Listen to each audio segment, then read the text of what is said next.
Equations of tangent. अगर मैं एक सर्कल पे टैंजेंट ड्रॉ करता हूँ, मेरे पास एक एक्सटर्नल पॉइंट था, मैं यहाँ से टैंजेंट ड्रॉ कर सकता हूँ, या फिर दूसरा ऑप्शन है यहाँ से दो टैंजेंट्स ड्रॉ की। दूसरा ऑप्शन है कि मुझे इस पे एक पॉइंट दे रखा है और मैं इस तरह से टैंजेंट ड्रॉ कर रहा हूँ। तो इस केस में क्या होगा, मान लेते हैं सर्कल की इक्वेशन है, ये सेंटर था तो रीजन है, इसकी इक्वेशन है X square plus Y square is equals to R square.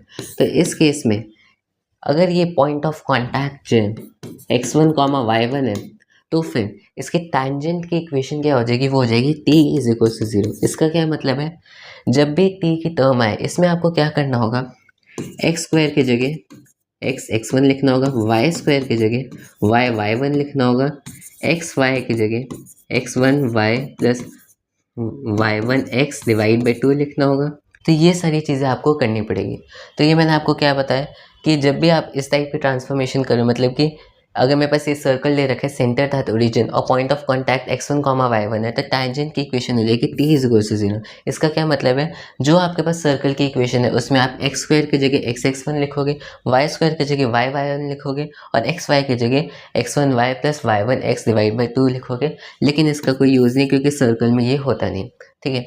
तो अब टैंजेंट की इक्वेशन क्या आ जाएगी, टी इज इक्वल टू 0 करेंगे तो एक्स स्क्वायर की जगह x1 plus y1 is equal to R square.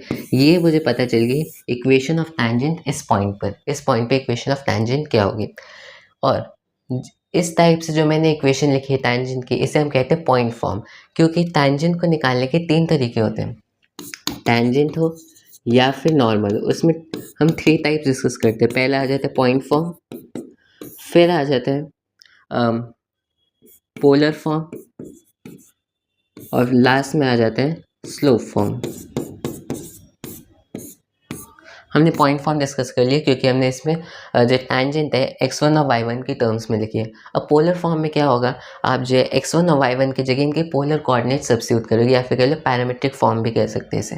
तो मैं अगर इसके जगह इसके पैरामीट्रिक कोऑर्डिनेट सब्स्टिट्यूट करूँ तो क्या होगा, x1 की जगह मैं लिख सकता हूँ r cos alpha comma r sin alpha.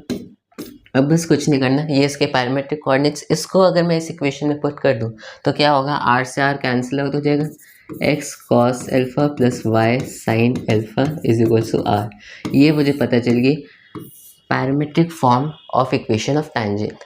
ये था पैरामीट्रिक फॉर्म, ये था पॉइंट फॉर्म। नेक्स्ट आ जाता है स्लोप फॉर्म। अब स्लोप फॉर्म में क्या होता है, उस केस में हमारी जो इक्वेशन ऑफ टैंजेंट है वो बराबर हो जाएगी y is equal to M X plus minus A root 1 plus M square.